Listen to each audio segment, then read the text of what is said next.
So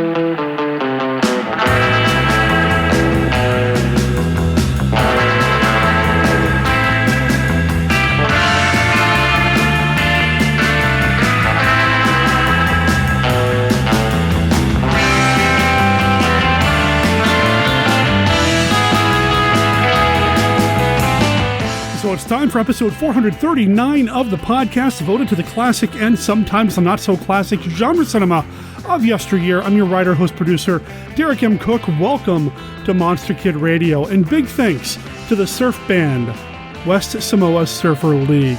We are currently listening to their song Surf Noir.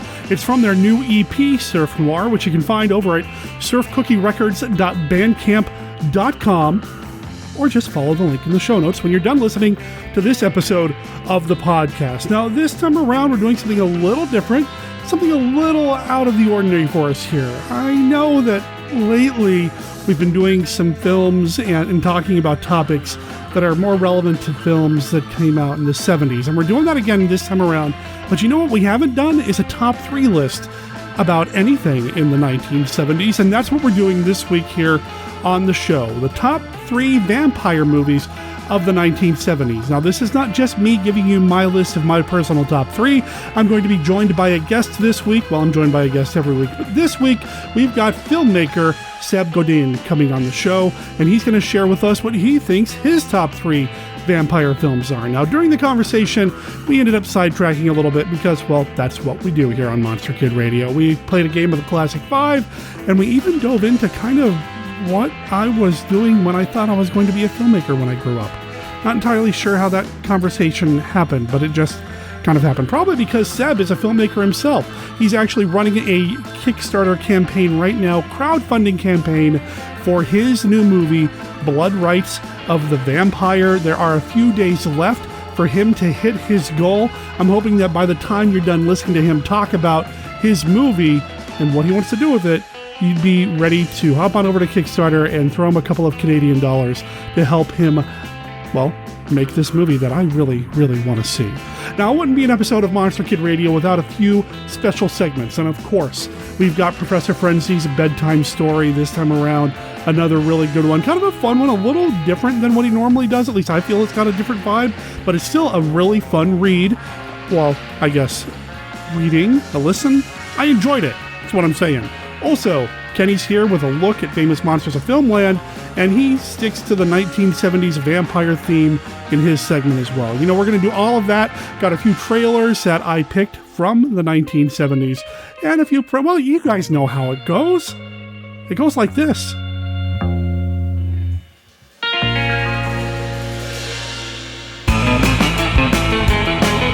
From caves and sewers come the slime people. To kill, kill, kill. There is no escape from the slime people.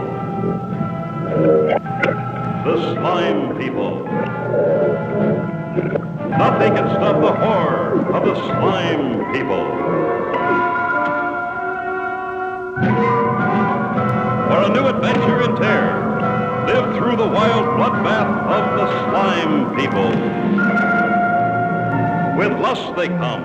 With vengeance and murder, see the nightmare of the slime people. If you rebuild it, they will come. They burned it down. If you rebuild it, they will come. You didn't hear them? Beg your pardon? The voices. People. If you rebuild it, they will come. They blew it up. If you rebuild it, they will come. They demolished it. If you rebuild it, they will come. But horror has a permanent address. Welcome to my home. The House of Frankenstein lives. You see, we began a project a few years ago, but unfortunately it was interrupted, and we're most anxious to take it up again. In September and October, the Fire and Water Podcast Network presents a Supermates tradition, covering 4 classic horror films and 4 related comic book adventures. I must find more victims before my work is done. You need look no further, Vampyrus. We'll take the Bat Jet to the Hall of Justice and transform the other super friends. Featuring an all-star cast. James Spader. Are you crazy? Jack Nicholson. Oh, just marking my territory. Anthony Hopkins. She lives beyond the grace of God, a wanderer in the outer darkness. Lon Chaney Jr. One becomes accustomed to the darkness here. Michelle Pfeiffer. You're afraid that when it gets dark, you'll attack me. Vincent Price. Let's see what the rest of this mausoleum looks like. Gary Oldman. Enters freely of your own will and leave some of the happiness you bring. Winona Ryder. I almost feel pity for anything so hunted as this count. Peter Cushing. I am a doctor of medicine, law, and physics. To the best of my knowledge, doctorates are not awarded for witchcraft. But if ever they are, no doubt I shall qualify for one. And Keanu Reeves. Doctor! This Halloween, visit our Field of Screams at the scenic House of Frankenstein, where terror is only a listen away.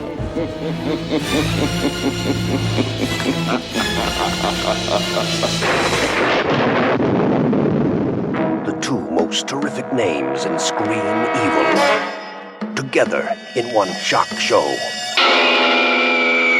Horror of Frankenstein and Scars of Dracula. Your ticket entitles you to be frightened out of your wits at no extra charge. Horror of Frankenstein and Scars of Dracula. In color, rated R.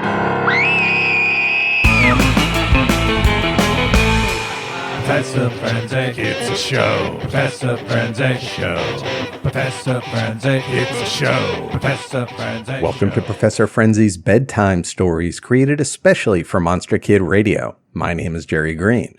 In this segment, I'm going to tell you a story from EC Horror Comics. Today's story is Nightmare. It is from Tales from the Crypt number 18, the June-July issue from 1950. It was written by Bill Gaines and Al Feldstein, and the art was by Johnny Craig. So sit back and relax while I tell this fitful tale. Mr. Severin, a building engineer, stood graveside during the funeral of one of his employees. The casket was about to be lowered into the ground when the deceased's wife cried out that the casket was empty. You can't have a funeral without a body. First, the onlooker scoffed, but then checked, and the box indeed was empty. They had to find someone to bury, so they grabbed Severin. He screamed and protested as they nailed the lid shut and buried him alive. Severin woke up in bed. It was only a dream. Too scared by the nightmare to sleep, he sat in a chair reading, and when that didn't work, he decided to go out and take a walk. Strolling down a rainy, muddy road, Severin thought he heard someone call him from across a field. Severin, Severin. He left the road to see who it was, and the mud became thicker and thicker. Soon he was sinking into the muck. He flailed, trying to escape the ooze, but it was no use. He was being buried alive. He woke up in his chair. Again, it was only a dream.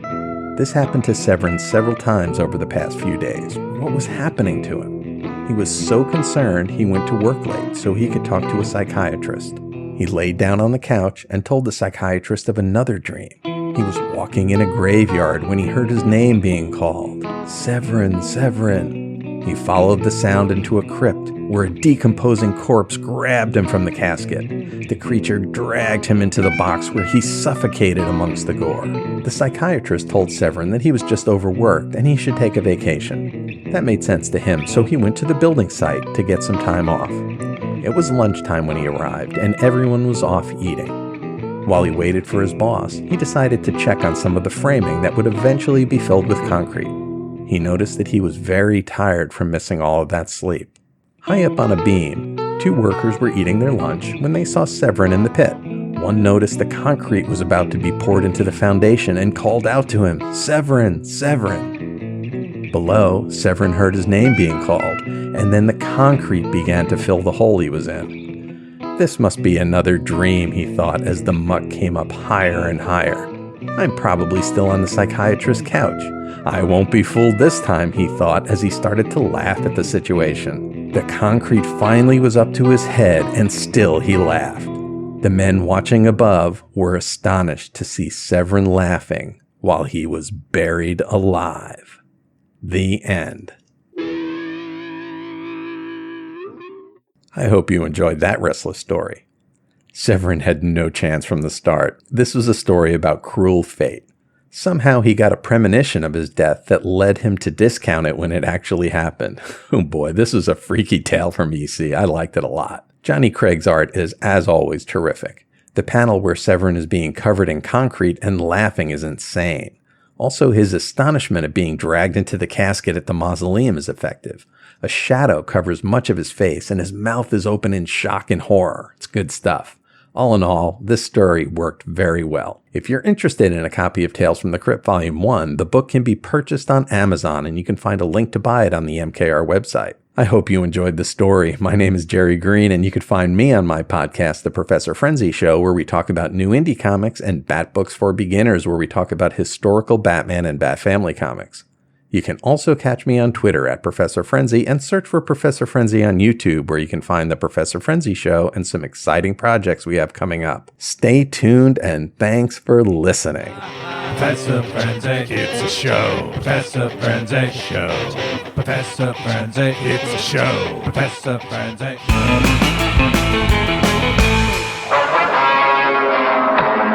Blood of the ever-living, the ever-evil. Blood from the mummy's tomb.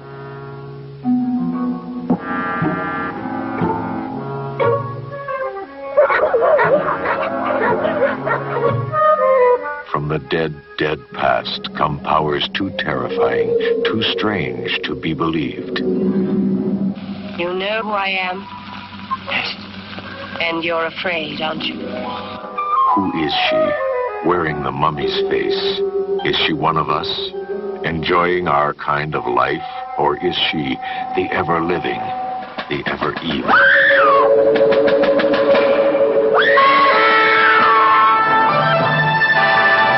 Blood from the mummy's tomb. Rated PG. Dr. Tongue's I Had That Shop, 7129 Northeast Fremont Street. Vintage goofiness from years gone by. Sci-fi and fantasy memorabilia. We specialize in things your mother threw away. And some she didn't. Dr. Tongue's Toys. Blood is red. Voodoo is blue. Sugar is sweet. Revenge is sweeter. Meet Sugar Hill. Not a place, but a brand new face. The foxiest, sexiest, deadliest chick in town. The mob took Sugar's man away, and now she's gonna make them pay. I want them dead. With a voodoo priestess called Mama Matres, and Baron Samedi too, and an army of undead behind her. There's nothing that Sugar can't do. The mob has never seen anything like Sugar Hill and her zombie hitmen. Sugar Hill from American International, rated PG. Parental guidance suggested.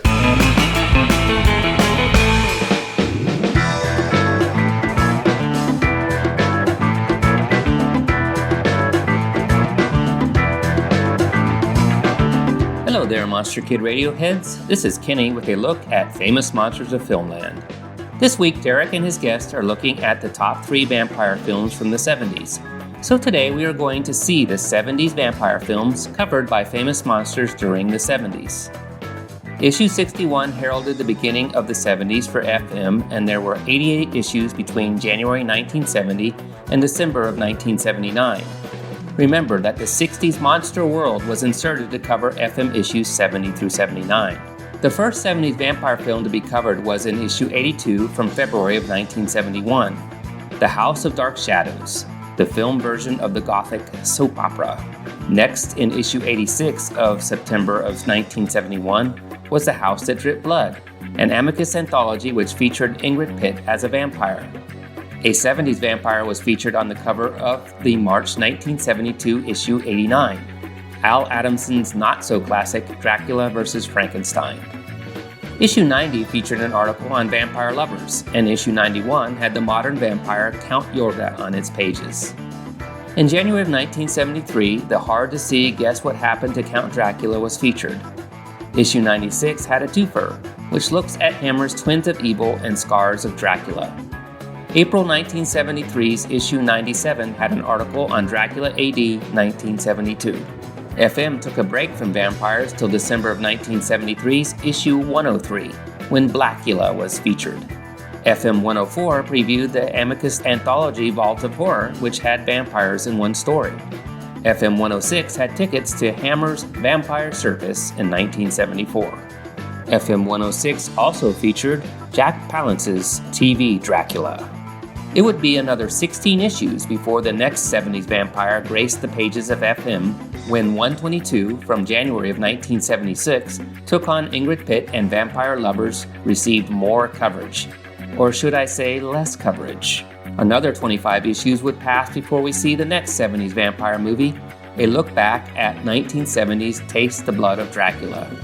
A quartet of late 70s vampire films begins in issue 153 from May of 1979. It's Werner Herzog's Nosferatu. The comic Love at First Bite is featured in issue 154, and 155 has the Louis Jordan TV Dracula in its pages. Frank Langella's Dracula bites us from the pages of 157 and was the last 70s vampire film to be featured in FM during the 70s. 159 was the last issue to be released before 1980. Will Derek and his guest list feature these films covered? Or did they discover others? We will see in our main segment. That's all for this week's look at Famous Monsters of Filmland. This is Kenny for MKR. We'll be back with more next week. Adios. Trip into a nightmare of evil with Guess What Happened to Count Dracula?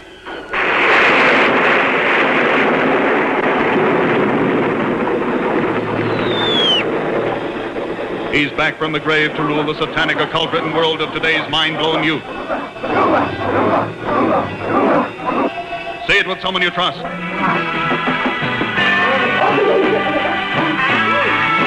Don't go. Why? Because I'm frightened, guy. You'll plunge into a nightmare of evil, thrills, chills, horror, terror, shock, panic, and violence, climaxing in an orgy of blood and death.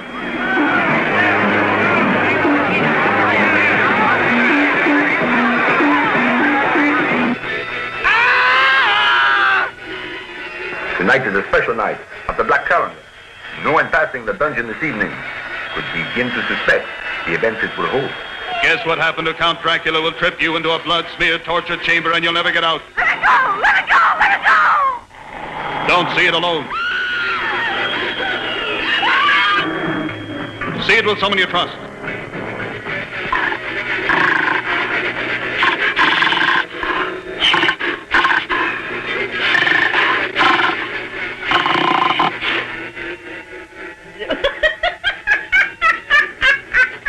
Guess What Happened to Count Dracula will blow your mind. Never before such blood-chilling terror, more terrifying than ever before. This is the picture that nightmares are made of. Guess What Happened to Count Dracula is a supreme example of a top-notch motion picture thriller filmed in magnificent blood-dripping color. It will make you scream and shriek and gasp.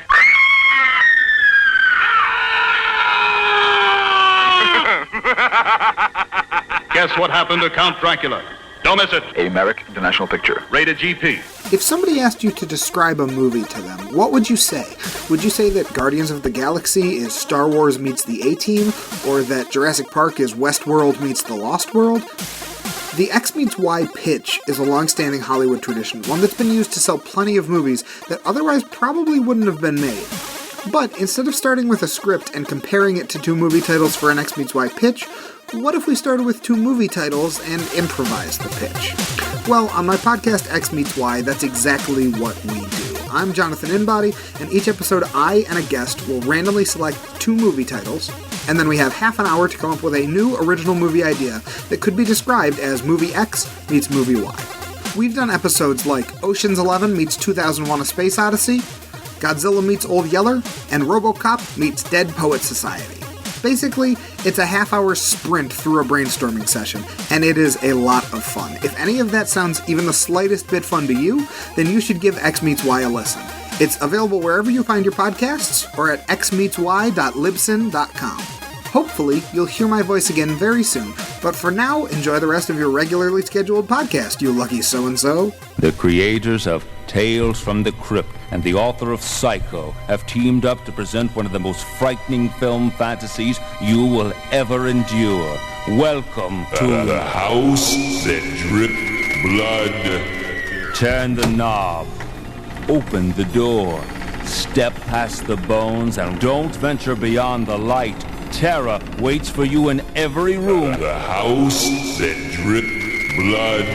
No one has lived here in a long, long time, but many have tried and died. The previous owners are all still around, and they can't wait to meet you. The house that dripped blood. You can come in anytime, but you can't leave until they let you. A midnight encore from Filmways, rated PG.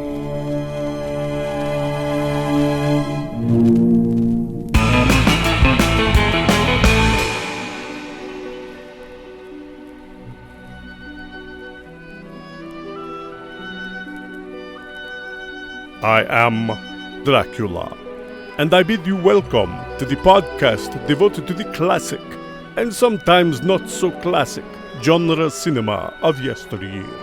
And I offer you this warning.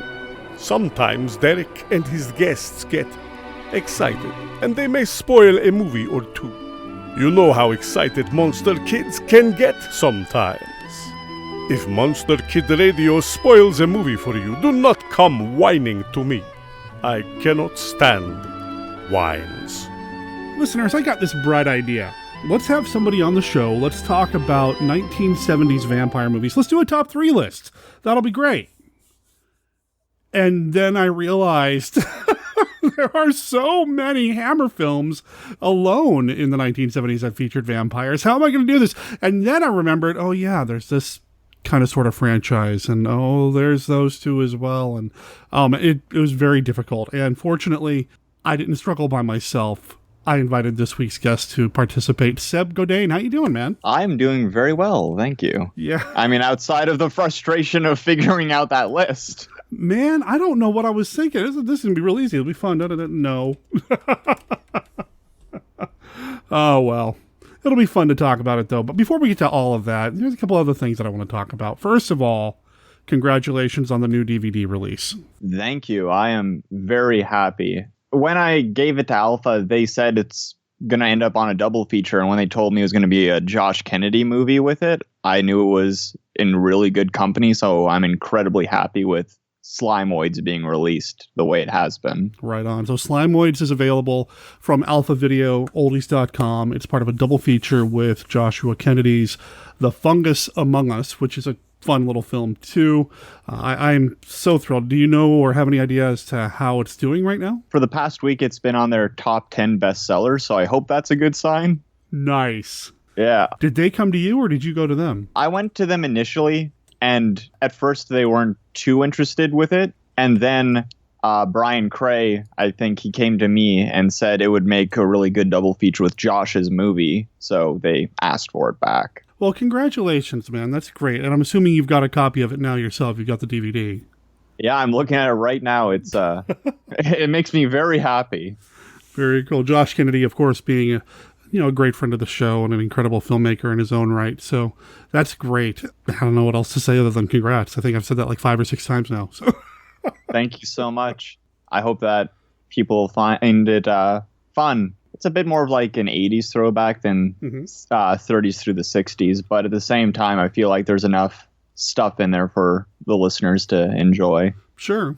And this is actually an interesting or an excellent follow-up to the last time we had you on here. Because the last time we had you on here, we were talking about Slimoids and the slime people. So, yeah, it's been a while since we've had you on. It's nice to kind of continue the journey with you, brother. Thank you. It really means a lot. This is my favorite podcast. I listen to it almost religiously. I re-listen episodes constantly. And so being on is a massive honor for me. Oh, dude. Now, listen, now you're going to know... Now you're going to let the listeners know how you can get on the show. You just basically have to tell me that I'm your favorite podcast, and then just no, it's a little bit more than that, but I do appreciate that. Thank you. Yeah, that does mean a lot to hear that from people that I respect as artists and filmmakers and monster kids and that sort of thing. So thanks. Appreciate it. Now, since Slimoids, has there been another movie in between Slimoids and what you're working on now? Yeah, this past summer in August, I shot a dinosaur movie called Dino Gore, and that'll hopefully be out, if not at the end of October, then sometime in November. Okay. The best way I could describe it plot-wise is imagine Evil Dead, except instead of demons, it's dinosaurs. Okay. Dinosaurs instead of ancient Kundarian demons? It's funny because my friend Ken Main, he has a movie he's working on and it had a fake trailer in it called Dino Gore. And he was talking to his friend and saying, you should talk to Seb and have him turn it into a movie. And when they told me the title, I was hooked instantly. I love dinosaurs so much. And I thought it would be a really fun opportunity to just have some people stuck in a cabin fighting these dino hand puppets. And I'll make it really goofy and fun. All right. I want to give listeners a chance to kind of catch up or get reacquainted with you. You've been making movies now for, man, at least a decade at this point, it looks like, right? Yeah, I mean, I'm 23 now, and I started when I was 14, so almost a decade. Wow. You know, I've got you pulled up right now on the Internet Movie Database, and let's see, I've got you going back as far as 2011. It's very serendipitous then that you have a movie out on DVD with Josh, because he started so young as well, with so many credits to your name. And how many titles right now in post-production or pre-production or still in the works? I mean, this is great. Oh, yeah, I keep busy. You know, it's one of those things where every year I say, okay, I'm going to take a break. And then I have one idea and I decide, well, I could do this really cheap, but I could also do this right after it and it'll work great. And so I just keep busy, and I'm always talking with people too. And when I talk with other filmmakers, it makes me want to just make more stuff. Yeah, I know that feeling. As a creative, I totally understand that. It's a curse, but man, I wouldn't have it any other way, you know? Same. You know, it sounds like things are just working out great for you, and I'm so thrilled for you, man. I love it when monster kids do good. I'm eager to see Dino Gore. Years ago, I was really into the Evil Dead thing. Sam Raimi was somebody that I worshipped at the altar of. So I'm eager to see your take on that, but with dinosaurs. I think that there's enough in it to kind of appeal to both sensibilities. Like, it's got the gore and the real zaniness to it, but at the same time, the main dinosaur in it was very much inspired by like 50s movie monsters. Right stuff on. Stuff like The Land Unknown and whatnot. Oh, nice. Okay. Yeah. Okay.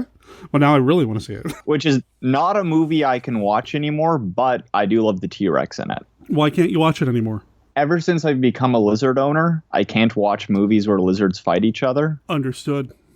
Yeah. Understood. It is tough. Yeah, I'll just say that. That's a whole different conversation probably, but the history of Hollywood and otherwise, yeah, not always the nicest to animals. So, yeah. That's true. But on to something that, to kind of change the subject, to bring us back up, I'm looking at your credit list again. You know I've got a thing for mummies. Yes, Ouija Mummy. What is Ouija Mummy? Ouija Mummy. Oh, man, I love Ouija Mummy. Ouija Mummy was something that my friend Dustin Hubbard in Florida, he wrote it. I flew out there and we shot it over the course of a weekend. It's been picked up by Wild Eye Releasing. It premiered at Tampa Bay Screams this past August. It's about a young couple that move into a house and they find these ancient Egyptian artifacts that are left over by the previous owner, who was an archaeologist. And they run a seance with their friends, and it angers the spirit of an Egyptian princess who possesses the wife and causes her to go on a mummified killing spree. I have to see this movie. It's really fun. It was a great experiment in restraint for me because, like, it's a slow burn with a big, crazy climax, which is very unlike my other stuff where I like to have the monster there from the get-go. Sure. But I'll tell you, I love mummies as well. I really love mummies. I think that this one is different enough to stand on its own, but is also like familiar enough to fit perfectly in with a good mummy movie marathon. And it's coming out from Wild Eye Releasing, you said? Yes, Wild Eye picked it up. Do you know when we might be able to get our hands on it? No clue on that one. I hope soon. You can keep me posted, right? Oh, absolutely. Okay, good. No, it's really fun. I think people will really endear themselves to that one more than anything else I've done. Fantastic. That's great. You know, we're going to talk about some vampire stuff here, and before I do that, there are a couple other things we're going to go over, but I'm looking at your credit list. Mm-hmm. The second thing listed for you for directing is something called Fang Bang. I'm assuming that's a vampire film? It was. Okay. It was what happens when a 15-year-old with a bunch of friends and some Halloween costumes and no script decides to make a short film. It's not very good. I don't know if it exists anywhere anymore. It had a lot of copyrighted music in it, so I feel like there's no way I could release it. But yeah, that's all it was. It was just something I shot in a day with some friends. Okay. So vampires have been with you for a while. Yeah. As long as I've loved horror, I've loved vampires. You remember the first vampire film you saw? Yes, I do, actually. It was Dracula, Prince of Darkness. Oh, wow. Okay. Yeah, my grandmother taped that one off TV for me when I was like 8 years old. Wow, that's one of the better Hammer Dracula films. Wow. I remember being scared to watch it because I was only familiar with black and white horror at the time.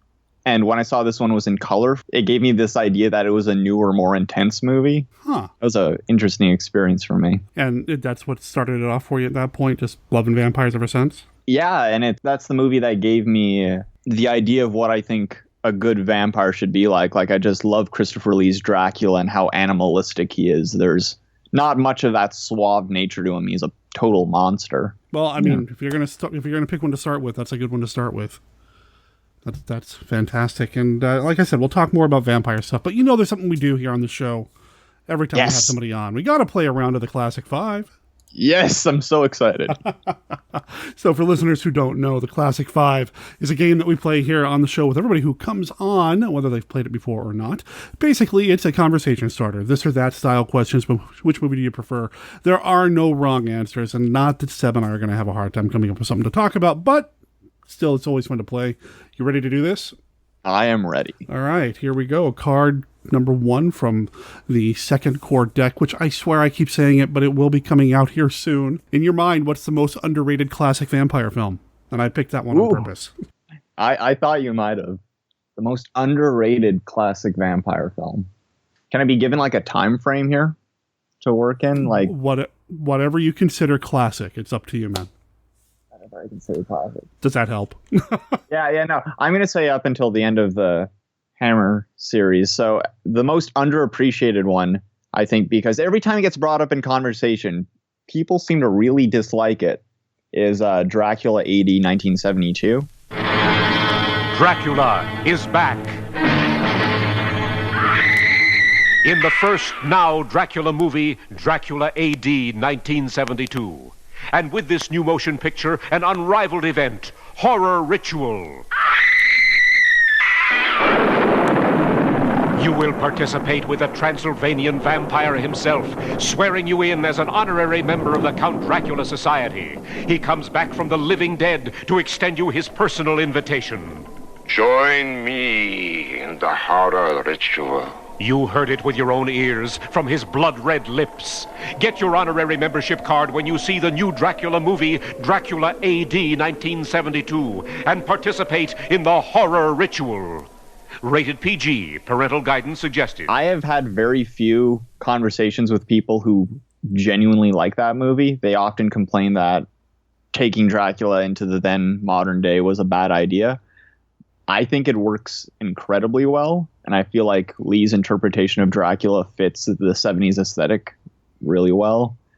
And I just think it's a really fun movie that takes the franchise in an interesting way, just as it was starting to feel really stale. Christopher Neame is amazing in that film. Just amazing. He is. So, yeah.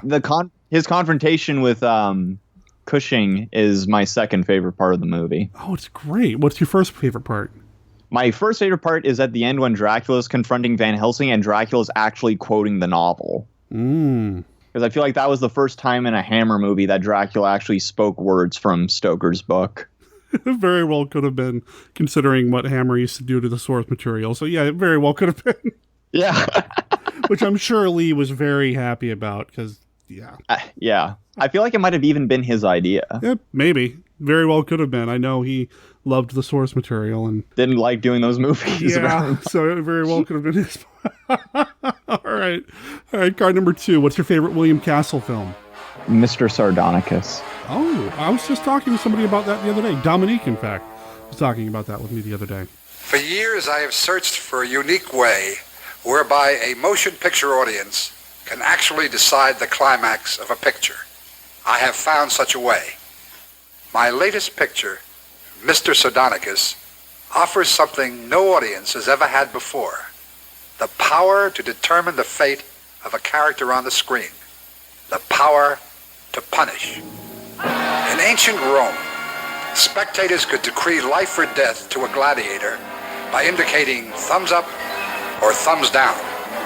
During the French Revolution, the mobs could condemn a man by merely shouting, "To the guillotine." In the early West, vigilantes took the law into their own hands. Today, for the first time, the awful power to punish will be yours. After you see the evil events that made Mr. Sardonicus what he was, you will decide what should be done to him. You will now see some scenes from the picture. The face of Mr. Sardonicus will not be shown, because I realize that some people in this audience might be adversely affected by it. Those of you who come to see Mr. Sardonicus will understand why. Man, it's such a fun movie, and Guy Rolfe is a very underappreciated actor who got very few lead roles in that period of his life. Yeah, I'm going to go with Mr. Sardonicus. You know, I have to admit, I haven't watched it since, man, it's been a long time. I think didn't it come out on like a double feature Blu-ray at some point, like a budget Blu-ray release? Maybe. I haven't seen it since it was shown on TCM ages ago. I should go back and revisit it. The gimmick in that is the punishment pole, isn't it? Yep. I wish there were 2 endings. I really do. Yeah, well, you know.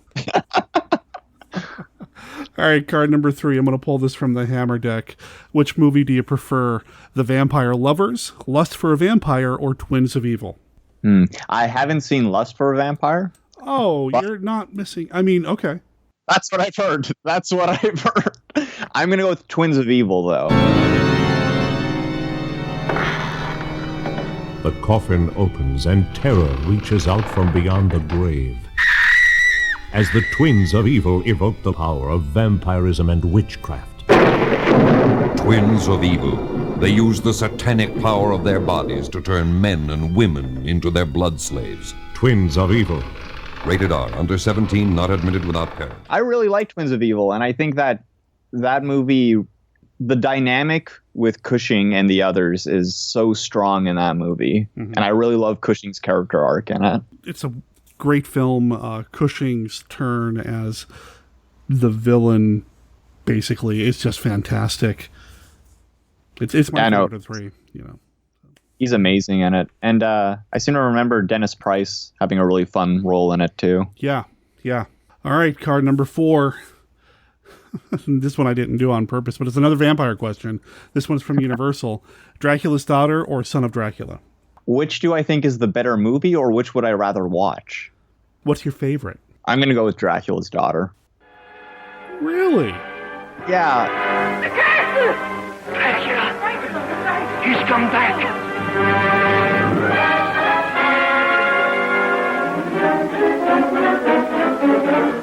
Sandra, look at me. What do you see in my eyes? Death. Do you like jewels, Lily? This is very old and very beautiful. Please don't come any closer. Her pulse is weak, Dr. Goss. Growing weaker. All your skill can't help her now. She's under a spell that can be broken only by me. Or death. I am Dracula's daughter. It's weird because I do think Son of Dracula is the more fun, entertaining movie, but I think Dracula's Daughter is an absolute masterpiece. I think it's probably Universal's best vampire movie of that era. Interesting. I mean, I love the film too, and I think it's terrible. That'd probably be my most underrated vampire film, if somebody asked me that. I feel like it doesn't get enough attention. There's a lot of stuff happening beneath the surface. It's just fantastic. I almost chose that for the most underrated, but the difference between it and Dracula AD 1972 for me is that every time it does get brought up, the person more often than not likes it. Oh, okay. Yeah. Well, that's good. It is good. It's a movie that deserves praise. Yeah. I agree. Okay, let's pull a deep cut card here for our final question. Planet of the Vampires or Planet of the Apes?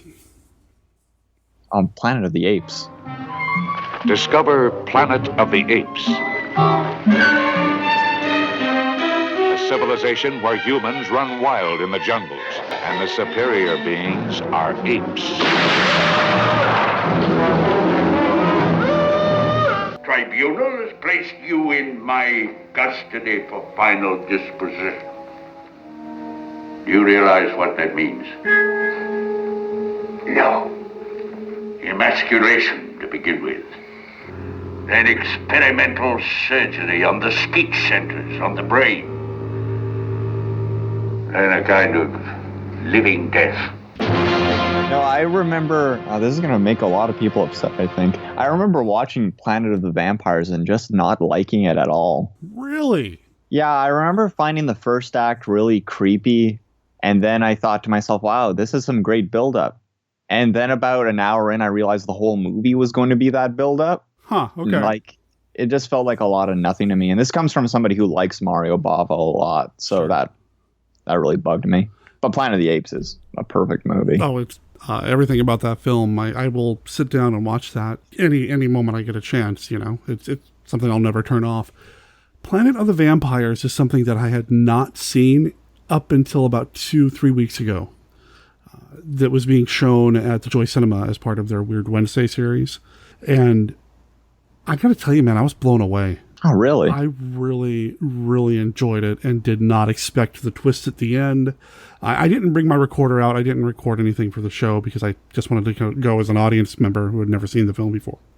But it really impressed me. I was shocked that I had waited so long to watch it. Well, it has been a good 6 years since I've seen it, so maybe it is worth a reevaluation. But Planet of the Apes, man. Yeah, I was going to say, no matter how I feel, I still think Planet of the Apes would be the right answer. Oh, yeah. Well, there are no wrong answers, but yeah, that's right. That's true. That is the right answer. You're right. All right, well, that's the classic 5. How do you feel, man? I feel great. Awesome. Right on.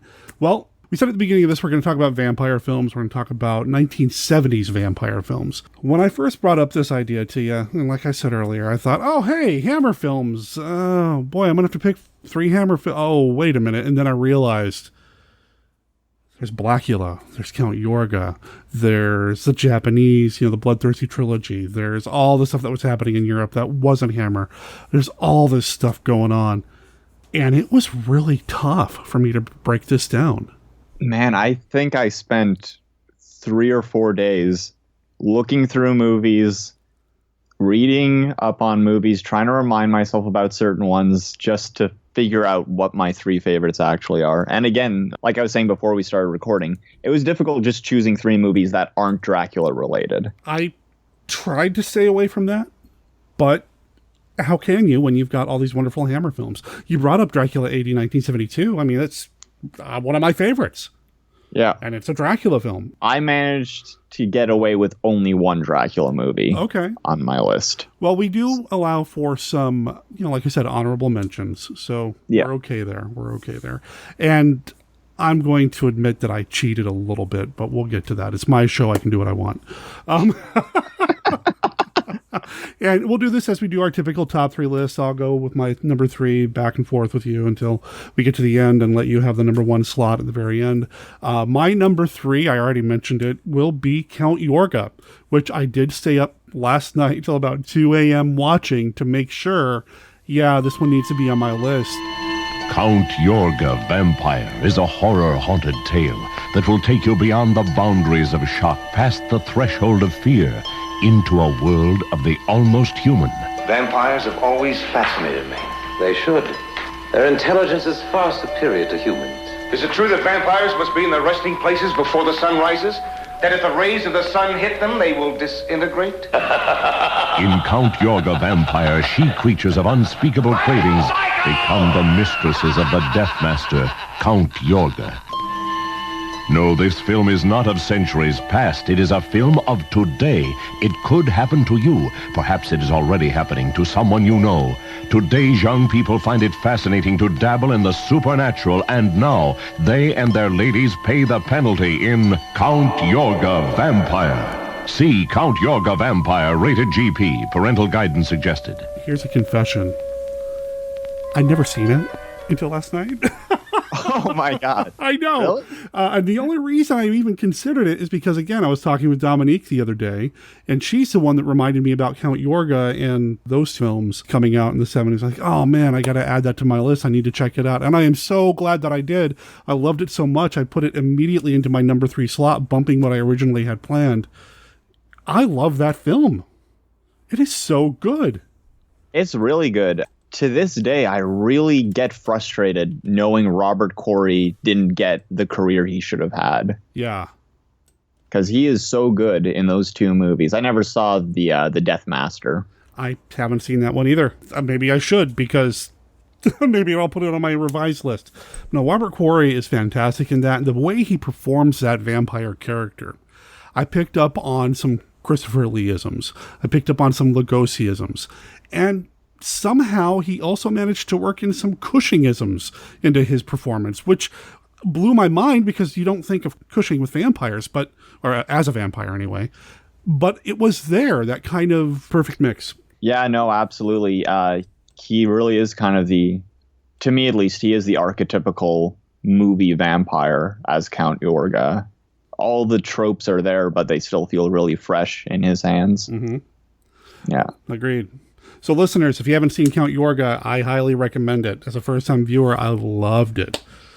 So good. All right. That was my number 3. What's your number 3, sir? I went with one that I hope that some viewers haven't heard of, because I would love to turn some people onto this movie. Okay. As difficult as that might be. It's a film that, to my knowledge, has never gotten a proper release. Oh. In fact, it's not even available with subtitles. I think it's Yugoslavian, or it's Czech. It's a Czech film called Leptrica from 1973, which was based on a novel. The only reason why I knew what it was even about while watching it was because it's a very good adaptation of a novel called After 90 Years, which is a vampire story that predates Dracula by, I think, a decade. Really? Okay. Yes. And I put it on here despite its obscurity and despite the fact that, again, you can't see it with subtitles. I put it on there because it is the scariest vampire movie I have ever seen. Wow. There are shots in that movie where when I think of them, they creep me out so badly. It's a movie that makes me turn on the lights. And man, just you'll watch that film and you get to the ending and you get a good look at what the vampires are like, and it's just so upsetting. There's something so bestial and inhumane about it. It's a very surreal, nightmarish movie. Wow. So the reason I like doing these top 3 lists is because it might introduce people to films they've never heard of. And you just did that for me. I've never heard of this movie. Leptrica, it's Yugoslavian from 73. It's based on that novel, which was Serbian. I need to see this thing, it sounds like. You said it's never been released with subtitles, but it sounds like visually it's going to be arresting enough to hold my attention anyway. Yeah, it's interesting because I believe it was made for television, and it's got this very raw guerrilla style vibe to it that makes it feel very real. It's oh man, it's an experience. I can't recommend it enough, and it's only like 63 minutes, so it's not a long sit at all. Huh, okay. I am not familiar with this story at all. I knew Dracula wasn't the original vampire tale, but I had no idea there was something published that predates 17 years before Dracula being introduced to the world. Wow. Okay. Yeah, the book's well worth picking up too. The book is a great read. Added to the Amazon wish list right now. Okay. You're welcome. Yeah, no, man, this is great. I mean, this is ultimately, like I said, why I like doing these shows. And it introduces people to stuff that never even heard of before, like this one, Leptrica. Okay. Leptrica, whatever. I can't wait to check it out, man. I look forward to hearing your thoughts. Yeah, I'll keep you posted. In fact, when I watch it, maybe we'll have you back on at some point and we'll do a little follow-up. Oh, that sounds awesome. Right on. All right, so I'm going to move on to my number 2, and I kind of sort of mentioned this one as well. I might have spoiled it when I mentioned Count Yorga and Blackula, because I'm picking Scream, Blackula, Scream. Blackula is back. All new. All powerful. Blackula, the Black Prince of Shadows, rises from his grave to stalk the earth again in the all-new motion picture chiller, Scream, Blackula, Scream. Blackula returns, quenching his thirst for blood in a death trap for his enemies. Blackula, more horrifying than Dracula, screaming for revenge against a voodoo cult of evil. See Scream, Blackula, Scream, all new, rated PG, starring William Marshall, Don Mitchell, and Pam Grier, the sensuous godmother of coffee. You were terrified at Blackula. Now the Prince of Shadows returns in Scream, Blackula, Scream. I like the first Blackula a lot, but I feel like Scream, Blackula, Scream is one of those sequels that surpasses the original. Maybe not as much as, say, like Bride of Frankenstein surpasses the original Frankenstein, but Scream, Blackula, Scream does a couple of things for me that I adore. I love William Marshall's performance, first of all. But I also like mixing vampires with other elements. Mm-hmm. And you've got the voodoo thing going on in this. So you've got voodoo versus vampires, which is something that I have long resonated with years ago. I don't think I've told I used to think I'd be a filmmaker when I grew up story in a while. So but years ago, I used to think I'd be a filmmaker when I grew up. And I was taking this video production course over and over and over again at the local community college when I was, let's see, this was in mid-90s probably. The reason I kept taking it is because I knew what the syllabus was ahead of time. Every 2 weeks we had to turn in a new project, whether it was a music video or a commercial or a informative video, which I don't know why they just didn't call it documentary, but whatever. But the final of the year, of the course, was to make a mini movie. And I took the course 6 times just because I wanted to have access to the equipment, the editing bay. And my final project, my final movie there before I went off to film school, I did an adaptation completely unauthorized. I mean, it was a student thing, so I didn't care about copyright at the time, but I did an adaptation of the role-playing game Chill, which is a group of humans fighting monsters, basically. And in my version of the story, I had this vampire group teaming up with the local voodoo doctor to take out the humans, the organization involved with trying to eradicate monsters. And it does kind of devolve a little bit to where the vampires are like, yeah, we're not going to tolerate these voodoo folks anymore. So I had this vampire voodoo confrontation planned. It never really worked out the way I wanted it to on film or on video, but I always really liked that mixing of voodoo and vampire going head to head. And Scream, Blackula, Scream scratched that itch for me. I actually came up with that story before I saw Scream, Blackula, Scream, but... Please tell me this exists somewhere. This video? Yes.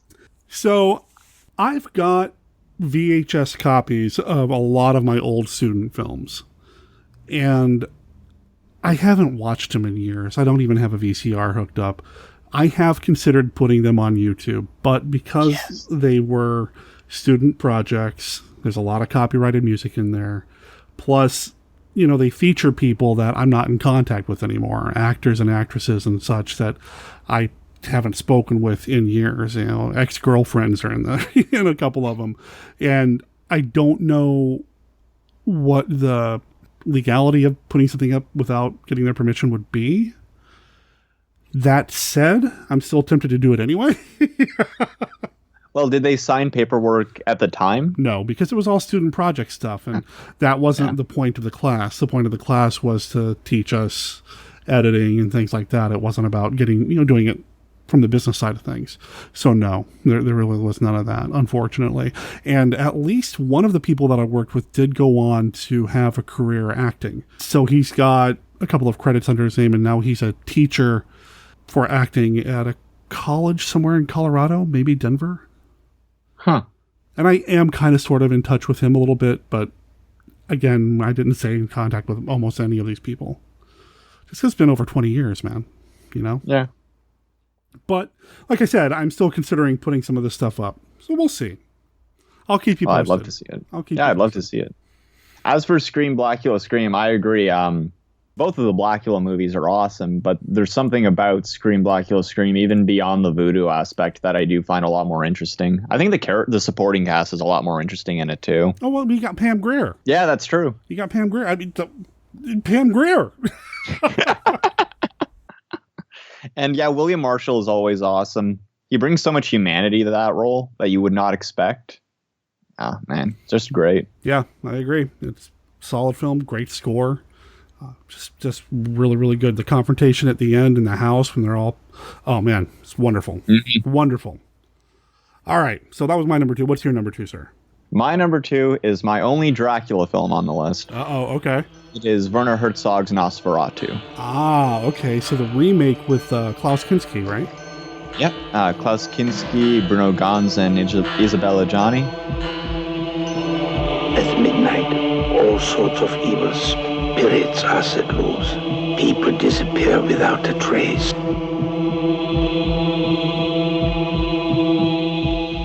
Last night, after a tiresome journey, I finally reached my destination, the castle of Count Dracula. Nosferatu, the vampire. Coming from 20th Century Fox.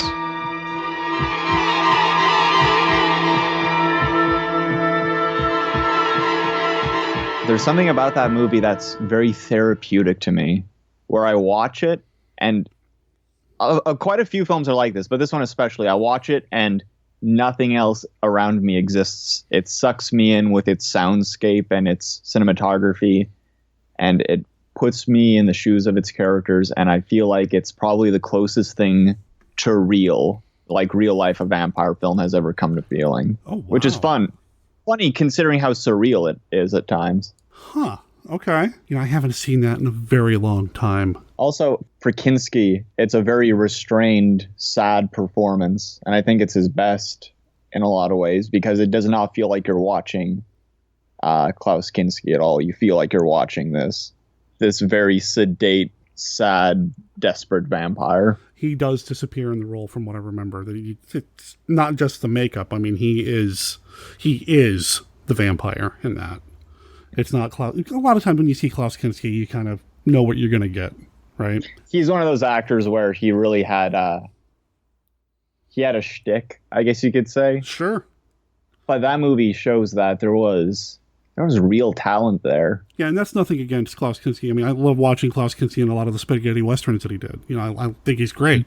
It's fun to watch. But yeah, in Nosferatu, he really does, like I said, disappears in the role. You're not watching him anymore. You're watching. He does play Dracula in that, even though it's based kind of sort of on the original film that they changed all the names in. But yeah, he's basically the Nosferatu in that. Yeah, it's frustrating. That's the one thing I would complain about with the film. I wish they kept the Orlok name. Mm-hmm. And Bruno Ganz, who just passed away this past year, he's probably my favorite Jonathan Harker. I don't want to spoil it for anybody, but the ending with him is just so good. Mm-hmm. It's just so good. I haven't seen it in a long time, but I remember scenes of it. Like, I just saw it the other day. It speaks to the power of the film, I think. Yeah, and it's also like not a knock against the original, because the original is also a perfect film in my eyes. They both work together perfectly. Oh, the original is one of my absolute favorites. I think, if anything, it's a testament to how important that film is that Hertzog could remake it and both versions still work great independently of each other. Right, still bring something to the table. You're right. Yeah. Yeah, if this was a top 3 vampire movies of all time, Nosferatu, the original, would be on that list for me. Hands down. There's so much more going on in that film than people give it credit for. So good. So good. Well, before we get to our number ones, why don't I do a couple of honorable mentions so we can do a proper build-up. Did you have any honorable mentions you'd like to bring up? I have a handful, yeah. Okay. So I'm going to have a few things. I like I said, I did bump something out of my number 3 slot when I saw Count Yorga, and the original film in that slot was going to be the movie Velvet Vampire, which I don't know, man. I don't know what it is about that movie, but it holds a spell over me every time I watch it. I know it's got some issues. I know it's got some problematic stuff in it, but there's just something about this film that captivates me. I can't look away. I adore that film. It's from 1971, directed by Stephanie Rothman. It was Roger Corman produced, I believe, or at least it was released by New World Pictures. Celeste Yarnell, who we just lost not too long ago, is one of the leads in that. And of course, she was in a Star Trek episode, that sort of thing. There's just something about this movie that I love, except for the music. I am over the score in that thing because it just plays over and over and over again. I just watched it this morning and I'm like, stop. But the rest of it's captivating. You know, there's very good atmosphere in that film. I just remember something about it. Maybe I just wasn't in the mood at the time. I have it on that Shout Factory 4-pack with Lady Frankenstein, and I got to revisit it. You know, I love the poster. Oh, the poster's fantastic. It has nothing to do with, you don't see any of that in the film at all. No. There's, you know, and I think part of it for me is that I was born in Arizona. My grandparents lived in Arizona when I was a kid, and whenever I'd go to my grandparents' house over the summer or whatever, you know, I was in the desert. And there's just something about the desert as a setting that I feel like doesn't get used enough in a lot of horror films. I think that's one of the reasons why Tremors is so cool, because you got that kind of isolated desert-ish kind of feel in that. And the vampire takes place in a desert. You've got this vampire walking around in the blazing sun. I mean, it's really just got this neat mood that just brings me in. And of course, I couldn't talk about a top 3 1970s vampire list without talking about one of my absolute favorite films of all time, but I couldn't justify putting it in my top 3. And that would be Al Adamson's Dracula vs. Frankenstein. Yes! Oh, I love that movie. Me too. I watch that movie, no joke, once, maybe every 3 months. I love it. Oh, man, it's endlessly rewatchable. It's so entertaining. Just, oh, man, I love that movie. I adore it. The first time I saw it, I didn't know what I was going to be in for, because I figured, it's probably going to be pretty bad. It's been talked down upon by so many people, and Lon Chaney's supposed to be pretty washed up in it and whatever, but I put it in, and I'm all in, man. I love that film. I have the soundtrack. I listen to it on a regular basis. Picked it up on Blu-ray when it finally came out on Blue. This movie is fun. Are you excited for that Al Adamson documentary? Oh, I'm stoked.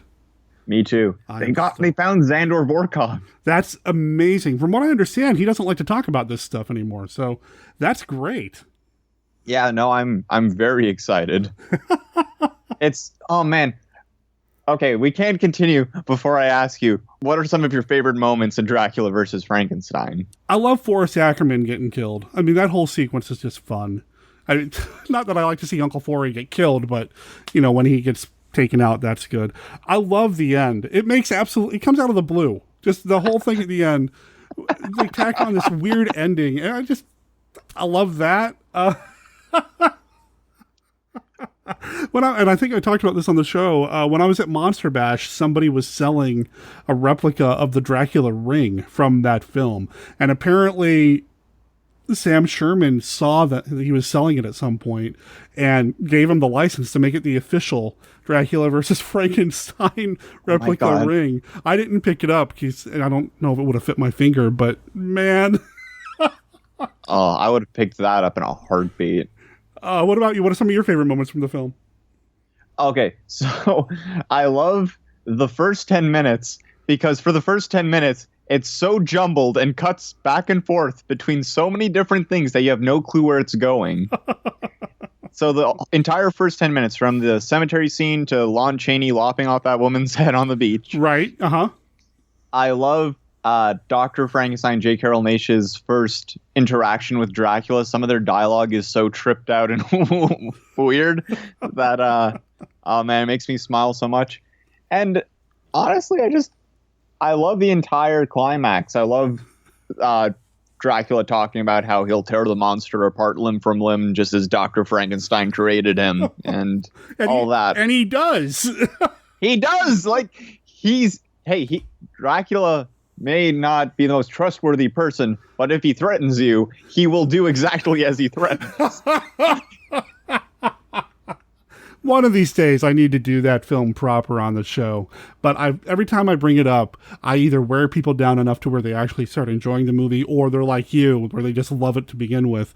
So I don't know who I'd have on. Maybe just a massive roundtable of Dracula versus Frankenstein. I think what you need is like a 3-hour retrospective on Dracula versus Frankenstein. I should time it with the release of the Al Adamson documentary. You do it. That'd be a great idea. I mean, William Lava's score in that, William Lava being a guy who he did everything from like the serials back in the 30s to, man, just the music in that is just so over the top. You got Graydon Clark and Russ Tamblyn in the film. Dude, Russ Tamblyn is the weirdest part of the cast to me. He feels so out of place because he feels too high end for it. It's Russ Tamblyn. It's Russ Tamblyn. You know... I'm sure I was the only 12-year-old in my age group who said the words, "Oh my God, it's Russ Tamblyn," when I first saw that movie. Oh man, you're my last recording that I'm doing today, and I have a feeling that as soon as we get done and I save everything, I'm going to put this in and put it on, because now I want to watch it again so badly. I do too. Oh man, so yeah, I got to keep that. I got to give that a shout out. I kind of feel bad that it didn't make my top 3, but I just love it. So you could argue that it's also not a total vampire movie. True. It's also a Frankenstein film. There we go. I think I did mention it years ago when I had Frank Schildner on and we did like our top 3 monster mashups. I'm sure I mentioned it then. I am so excited to read Frank's new book. Oh yeah? His Frankenstein novels are my jam. Wow. So, yeah. That's great. No, I love it when monster kids do good, and he does good. He does real good. Yeah. I could probably go on and on and on, but at that point, it kind of defeats the purpose of having a top 3. So I'm going to stop with Dracula versus Frankenstein. What are some of your honorable mentions? So one of mine was Salem's Lot. Oh, man, why didn't you? Oh, I didn't even think of that. Yeah, it almost passed me by too. But man, Salem's Lot is so awesome. You've got James Mason at his absolute best. You've got one of the coolest vampires ever with Reggie Nalder. Oh, man. It's the best Stephen King adaptation, I think. Really? Okay. Yeah, I love it to pieces. Yeah, James Mason is fantastic. It's my second favorite James Mason performance, actually. Wow. What's your first? Oh, Frankenstein, the True Story. Oh, okay. Well, that makes sense. Yeah. That makes sense. Yeah. So that was the first one. The second one was The Night Stalker. Oh. Man. Right? There's so many of them. Okay, I'm going to play this off like I meant to skip that because I'm going to talk about it in December this year, but really I kind of spaced on that this morning. So, yeah, The Night Stalker's good. And then I'll just mention 2 more because otherwise I will just keep going on and on. Captain Chronos, Vampire Hunter.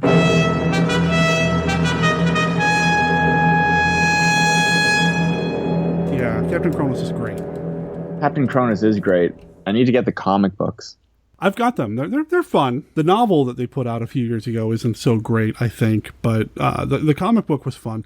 I love the movie, though. I wish it had turned into a franchise for them. Yeah, same. I just read the Hammer Mummy comic series and made me really curious about what they did with Captain Chronos. Yeah. And then my last one that I'll mention is Twins of Evil.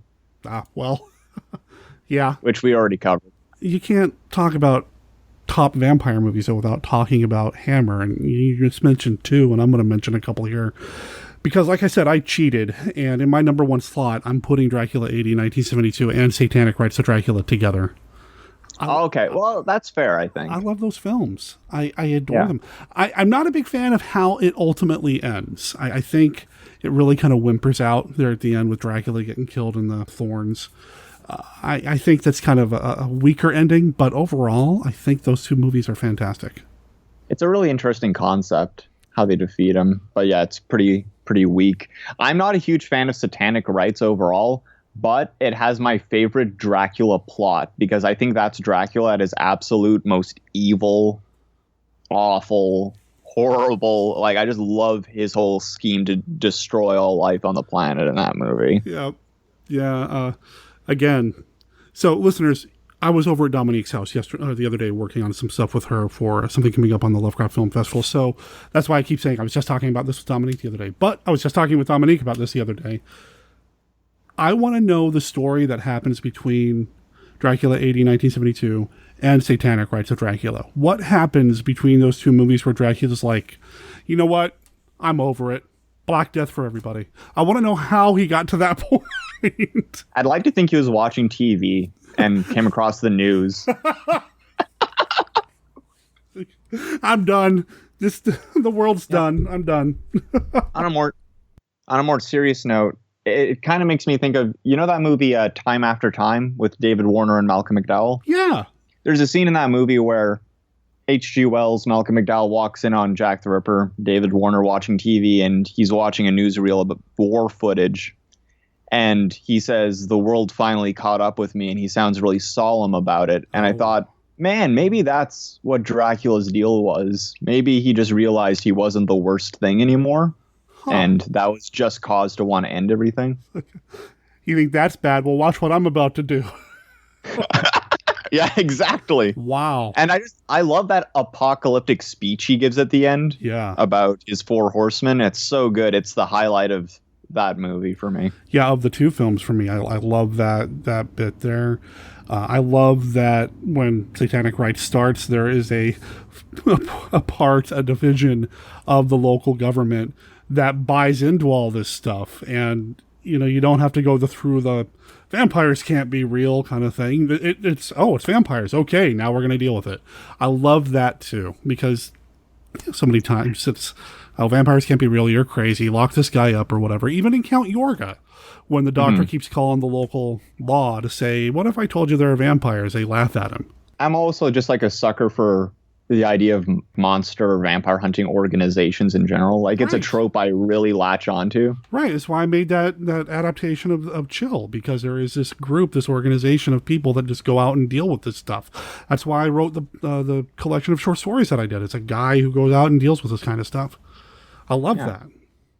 Yeah, no, and I think it's a good way of organically including a lot of different creatures or supernatural elements into one world. Yep. Agreed. So that's my kind of cheating number one pick. What's your number one pick? My number one pick is one that I'm sure some people have heard of. I don't know how many people have seen it who would listen to the show, but it's Lamora, A Child's Tale of the Supernatural. I thought about putting that in my honorable mentions. That is an amazing film. It's so beautiful to me. I can only watch it maybe a couple times a year because it doesn't have great repeat value, but every time I watch it, I just find it engrossing and weirdly soothing in like a fairy tale kind of way. I was about to say that. Yeah, there's this real fairy tale quality to it. But it's also got moments of like intensity, like when the degenerate vampires are attacking the bus. Yeah. It's terrifying. It's actually one of the scariest moments in a vampire movie, I think. Wow. Yeah, and there's something about the mood and atmosphere of that movie that's both unsettling and calming at the same time. And the actress who plays Lamora is amazing. I wish she had had a bigger career. It's just so good. It's so good. And it's a movie that it can be difficult to turn some people onto, but I try to show it to as many folks as I can. And I think it's a really good cross-section between American vampire films and European vampire films of that era. Yeah, it does have that kind of, going back to the fairy tale feel, that European fairy tale feel to it. I like that it's a period piece, but it's not set in the traditional Gothic era that we normally see most period vampire pieces in. You know, it's set back in the, Prohibition. In the 50s. Yeah. So it's a period piece, which is nice. And the journey that she takes through the entire film, I mean, it's kind of unsettling there for a little while at the very beginning with the way the bus ticket seller is kind of offering her chocolate and all that. That's kind of creepy. It is creepy, but it really establishes the theme of youth corrupted. Yes. Really early on, and I think that's vital to the movie's story. Agreed. And I picked up on some Lovecraft kind of elements in here too, with this town that nobody goes to, the Astaroth look versus the Innsmouth look. You know, I did like that as well. I kept thinking that bus driver is like a combination of Joe Sargent from The Shadow over Innsmouth and, I don't know, every school bus driver I ever had. Just... And it played by Hy Pike, who's one of my favorite character actors. So seeing him in it is a real treat. Oh, yeah, he was great.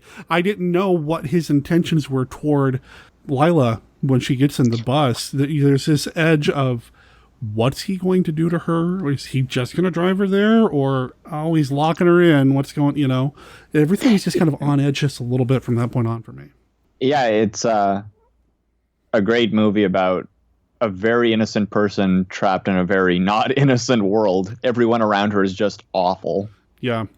Even at home, there's this edge of, she's adopted, brought in by, a church, and there's this edge of, why is the head of the church really taking care of this 13-year-old girl? Ugh. But again, like you said, it speaks to the theme of youth corrupted, what's going on here. It's a great film. I should have mentioned that in my honorable mentions. I should have said that because it's really good. Yeah, really. Now I want to watch that one. There you go. There's something about 1970s vampire films that just there's an aesthetic there that I feel like didn't necessarily carry all the way into the 80s.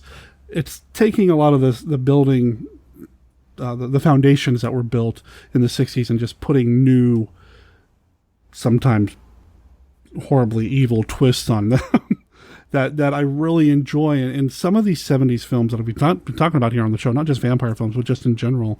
I've got an upcoming episode with Steve Turek talking about the TV movie Gargoyles. There's just an aesthetic to some of these 70s monster movies that I think only exists in the 70s. And there's Oh, sorry, go. No, go ahead. I was just going to say, it's, to me at least, especially with vampire movies of that era, there's a sedate quality to them in a way. There's almost a casualness to everything. Yeah. Especially in like a couple of the movies we just mentioned, like Lamora and Nosferatu. Velvet Vampire.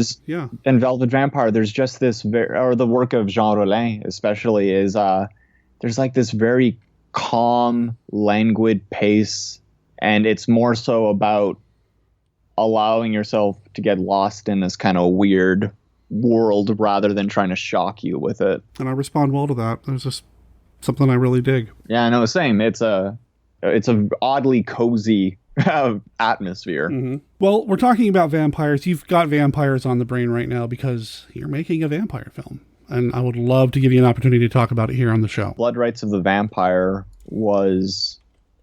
it is because we haven't shot it yet. We're shooting it we begin October 15th, so that's exciting.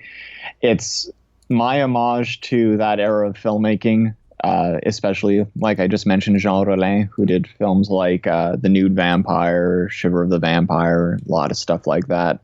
But it's also an homage to German Expressionism. That's very much what I'm going for the visual aesthetic. It's probably going to end up being my most experimental film to date because it's a mixture of improv and pure surrealism and some scripted segments.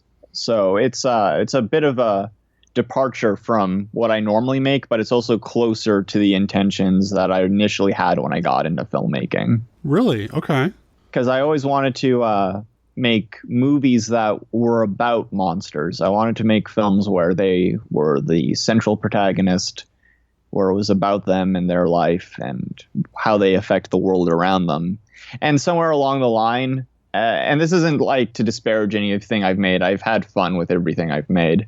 But somewhere along the line, my monsters became props for people to interact with rather than characters, I think. Okay. I've held a lot of remorse about that. And this is the first step towards getting back on track for me.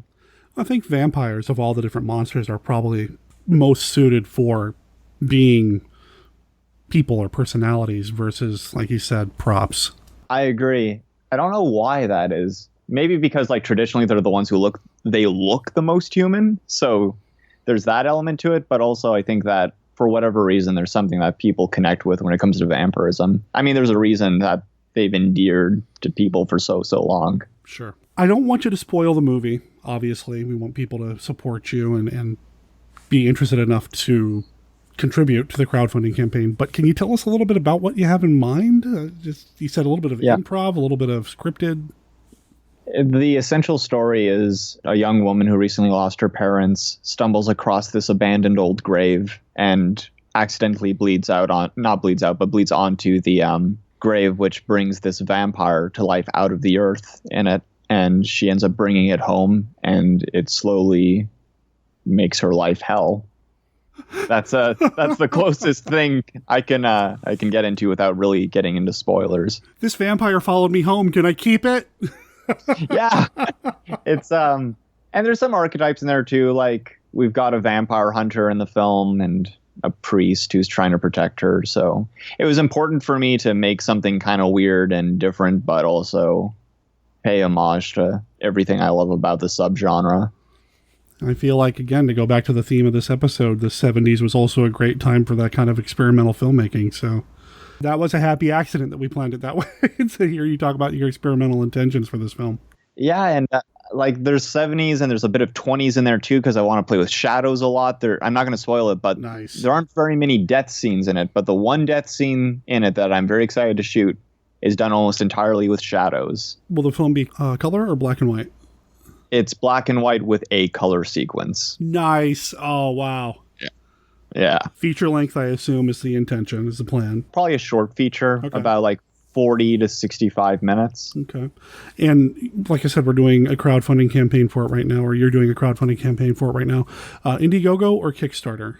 Kickstarter, which is both relieving and terrifying to me. Relieving because Indiegogo has recently started doing this thing, and this is what made Dino Gore rather frustrating to make, is they will hold on to the money for about a month and then only give it to you in increments. Really? Yeah, it's something they've started doing recently, and it's been causing a lot of trouble for filmmakers. I hadn't heard that. Interesting. Yeah. Okay. But then the scary part with Kickstarter is that if I don't make my goal, I get none of the money. Yeah, it's an all or nothing kind of thing. Fortunately, Kickstarter is probably the most well-known of the crowdfunding campaigns and has the most mainstream penetration, so hopefully it'll get a little bit more attention. As of us recording right now, you've got 11 days to go on the campaign. This episode will be coming out while the campaign is still live. And listeners, I'll make sure there's a link in the show notes here. There is something that I just caught myself remembering that I wanted to ask you about when I pulled up the Kickstarter page. You mentioned Theda Bara. Mm-hmm. For listeners who don't know, who's Theda Bara? Theda Bara was an actress in the silent era who kind of personified the Hollywood vamp of the era. Mm-hmm. It was looking at images of her that gave me the idea initially for the lead vampire character in this movie. Oh, really? Okay. Yeah. So I really want that 20s aesthetic for the character. Theda Bara was, like you said, an actress from way back in the day. Unfortunately, not a lot of her films survived, but then that can be said of a lot of the films from the silent era. She was primarily a silent film actress, did a lot of stage work as well. A lot of times people call her like the original sex symbol when it comes to films, the original goth when it comes to films. I think probably one of the most famous images of her from film is her as Cleopatra. She's gorgeous. She's got a very beautiful look to her. Her face just draws you in. I haven't seen very much with her, unfortunately. Like I said, a lot of it's not available, but that's fantastic. I mean, to hear that you're honoring that as well and using that as inspiration. She wasn't necessarily a horror star, but I feel like the aesthetic that she presents did so much for the genre and what the genre would eventually become. Like I said, she was Hollywood's archetypical vamp for the time, so I knew that I'd have to honor her eventually when I made something. Right. Yeah, I mean, she was referred to as a vamp, you know. But again, that wasn't a vampire undead thing. It was more of a femme fatale kind of thing. Yeah, kind of like this proto-femme fatale kind of dominate. It's hard to explain. Because, especially for monster kids, because as soon as we say vamp, we go, oh, Dracula, you know. Yeah. Well, that's really cool to see you bring all these different influences and intentions into one thing. I'm excited to see your take on the vampire, especially after hearing you say that you feel like you've gotten away from monsters as characters and more just props. So I'm interested to see your take on this. Yeah, I'm very excited as well, because in a lot of ways it is an experiment for me, and I'm hoping it's a successful experiment, because if it turns out the way I see it in my head, then I really do hope it'll be the first in a new line of very different films. Do you have anything cast or anybody cast at this point? Yeah, we're pretty much entirely cast. Okay. The vampire is being played by Vicky Bittis, who I worked with in Dino Gore. I'm very excited. She's got some experience with contortionism, and I'm hoping to play with that a bit in the vampire character. We have Luc Bernier playing our vampire hunter. He's been in a ton of indie, no-budget horror movies. Anthony Mann is going to be playing our priest. Anthony played Dracula in Terror of Dracula, which he also wrote and directed. He played the Phantom of the Opera, which he also wrote and directed. And he is the guy behind the recent reboot of The Hilarious House of Frankenstein. It's being done as an audio. Yeah, with Malcolm McDowell. Yeah. And I'm glad you brought him up because he's an old school podcaster too. He is, yeah. But now I feel terrible. What was the name of the show? Was it Horror, Etc.? It might have been. I'm going to be honest. I'm feeling bad now, too, because I mostly just know him from his films. Right, yeah. I know he started with the podcasting and he started branching out with the Dracula and everything else. Did you ever see his Dracula? You know, I'm a bad fan. I have not. How is it? It's really good. It's a very accurate adaptation of the novel, done on a shoestring budget, which is very impressive. I realize I just asked you to tell me how his film was after you told me he's going to be in your movie. So, of course, it's going to be... Way to put you on the spot. Yeah, it was the Horror Etc. podcast that he was involved with. That show is no longer a thing, but yeah, he first came into my life as a podcaster. So, very cool that he's still doing horror stuff and is kind of taking it to the next level. So, right on. So, he's playing the priest. He's playing the priest. And we have John Keach, who's usually my director of photography over here, but now I have a different director of photography for this one. And so John is taking on the role of a detective. Oh, going to the other side of the camera. Yep. Okay. And his the other detective in the film is played by an actor named Steve Kassan, who can be seen in a film on Netflix now called Life Changer. He was also in She Never Died, which is now doing its festival run. It's being pretty successful, I think. He's done a ton of stuff, too. Very prolific Canadian actor. He was in a film with me called Creature from Cannibal Creek, so that's how I caught wind of him. Okay. Yeah. And what are some of the rewards people might be able to get their hands on if they help back the film, other than knowing that they backed a film? Since it's such an, like I said, some segments are scripted, some segments are not. What there is, story-wise, is a detailed plot treatment. So for $5, you can get that treatment. Can read it, get an idea of what you've contributed to. For $10, you can get the official soundtrack, which is going to be intense. It's going to be the weirdest, coolest sounding movie I've done so far, I think, based on the examples that Brendan, who's also producing the film, has sent me by this guy who goes by Statics Are Electrics, who does just insane sounding stuff. Okay. So $10 gets you the soundtrack, $15 will guarantee you a digital copy of the film when it is completed. $20 or more will get you the digital copy and the soundtrack. For $50, you'll get a special behind-the-scenes video, which will be probably prepared and released before the film is, but you'll get it first, and that's the important part. And for only $100, you can be an executive producer on it. Excellent. And Seb's up in Canada, so this is all Canadian dollars, but, I mean, the exchange rate's not awful for us U.S. listeners either. Again, I'll make sure there's a link in the show notes, and I recommend people get involved. Seb's one of the good ones. You know, I know I keep talking about Monster Kids doing good. Don't you want to see this movie? I want to see this movie. Don't let me down. Okay, I want to see this movie. Don't let him down, please. Right on. Well, again, link in the show notes for all that. And I'm not going to even bother asking you what's up next for you after this because, I mean, I know you're focusing on this, but knowing you, I'm sure you've got 3 or 4 things kind of cooking already. If this one does well, then there are some crazy plans for the next one. Fantastic. Anything else you want to mention about the movie or 1970s vampires or anything in general before we sign off here, sir?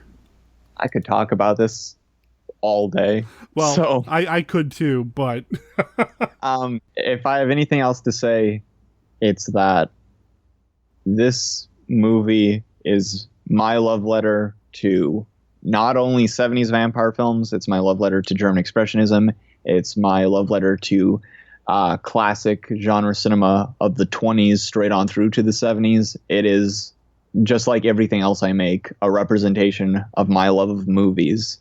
And any help I can get in showing that love will mean the world to me. There you go. Seb, thank you so much for doing the show again today. Thank you for having me on. If you think all vampires are ugly creatures of the night, then you are in for a shattering surprise. Lust for a vampire. Disciples of the Black Mass, devils in female bodies whose embrace is the kiss of death for man or woman. Lust for a Vampire, released by American Continental Films in color, rated R. Hark, a film of tender love and screams of vampire death. When you see The Vampire Lovers, you'll see beautiful love and vampire evil, and it'll drive your mind through 1,000 terror-filled moments. Discover the sweet embrace and the deadly kiss of blood nymphs who refuse to die. The Vampire Lovers, in color rated R. See The Vampire Lovers. You'll meet her at night, in a dark place. She's beautiful, and she'll be waiting for you, waiting to love you to death. New World Pictures presents The Velvet Vampire. She'll love you to death. And on the same bill, this second horror shocker, Scream of the Demon Lover. Was he a man, or was he the depraved monster resurrected from a grisly death to stalk the night with a loathsome craving which only the most unspeakable horrors could satisfy? You'll find out when you hear the Scream of the Demon Lover. It may be the last sound you hear. See The Velvet Vampire and Scream of the Demon Lover, both in shocking color, rated R. If you see them at night, don't walk home alone. Vampires, werewolves, zombies. Yes, these things are real, but fortunately for those of us who can afford him, so is Mark Temple. And he's good. Real good. He's a former FBI agent turned freelancer with the knowledge and skills to eliminate your monster problems. And his rates are negotiable. Monster Hunter for Hire, the first volume of the Supernatural Solutions, the Mark Temple Case Files, is now available in both ebook and paperback. Go to tinyurl.com/monsterhuntertemple to buy your copy of Derek M. Cook's latest book. Read about Mark Temple, the experienced professional now available to rid you of your supernatural, ghoulish, and monstrous pests. That's tinyurl.com/monsterhuntertemple. And don't worry, Mark Temple is discreet.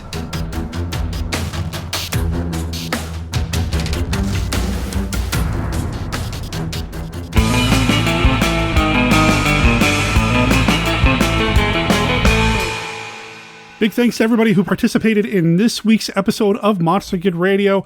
I am hoping for the best when it comes to Seb's movie. I'm going to make sure there's a link in the show notes to his Kickstarter campaign. Now, as of right now, the day that this is coming out, 5 days to go. He's at $740 of his goal of $1,125. I think he can do it. I think Monster Kid Radio can help him do it. I think it's going to be a fascinating film. I can't tell you how much I really want to see this thing happen. I really believe in what Seb's doing. I think he's one of the good ones. So, yeah, like I said, link in the show notes. Where can you find the show notes? Over at monsterkidradio.net, where you're going to find everything you need to know about Monster Kid Radio, including our contact information. You can email me at monsterkidradio@gmail.com, or you can call and leave me a voicemail at 503-479-5657. That's 503-479-5MKR. Now, I know I keep saying this. I do have some feedback that I'm sitting on that we're going to be getting into in the very near future. I was actually just speaking with my wife, Brenda, earlier tonight, or I guess it would have been yesterday at this point. Anyway, I was talking with her, and yeah, we definitely want to have her come on the show here very soon. So that will be happening, fingers and tentacles crossed, sometime this month, this October. You know what else is happening this October? The H.P. Lovecraft Film Festival and CthulhuCon here in Portland, Oregon. It's happening this weekend, and this episode is the last episode that's going out before the festival. So if you're going to be at the festival, I would love to meet you. I'm going to be hard to miss because, well, Saturday at noon, I'm doing a live recording of Monster Kid Radio with my friends Chris McMillan and Dominique Lamses and special guests Victoria Price and Roger Corman. So if you're going to be in the area, please come by for the live recording, or just, I'd love to meet you. Like I said, I like meeting monster kids out in the wild and just, having a good time.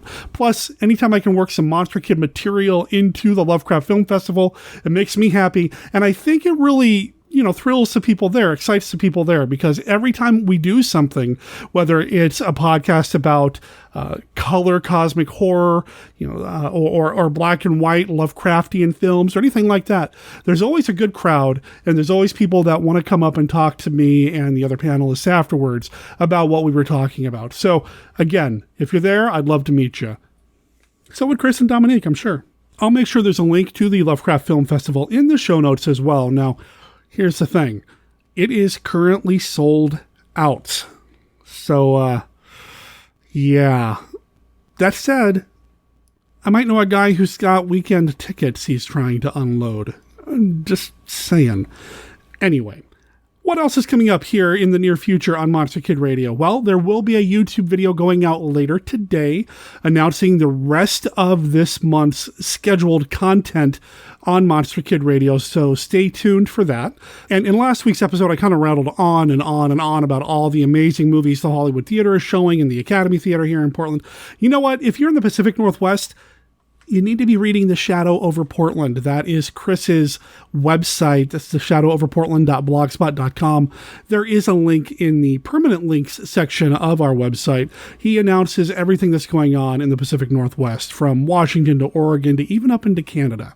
Pay attention to that if you want to know where you might run into me in the Portland, Oregon area. I know I'll be going back to the Hollywood Theater at least one or two more times after Lovecraft because, well, they're just showing some amazing films, including Seven Brothers Meet Dracula, which is something that we didn't bring up in the conversation with Seb. I can't believe I didn't mention that as an honorable mention. I love that freaking movie.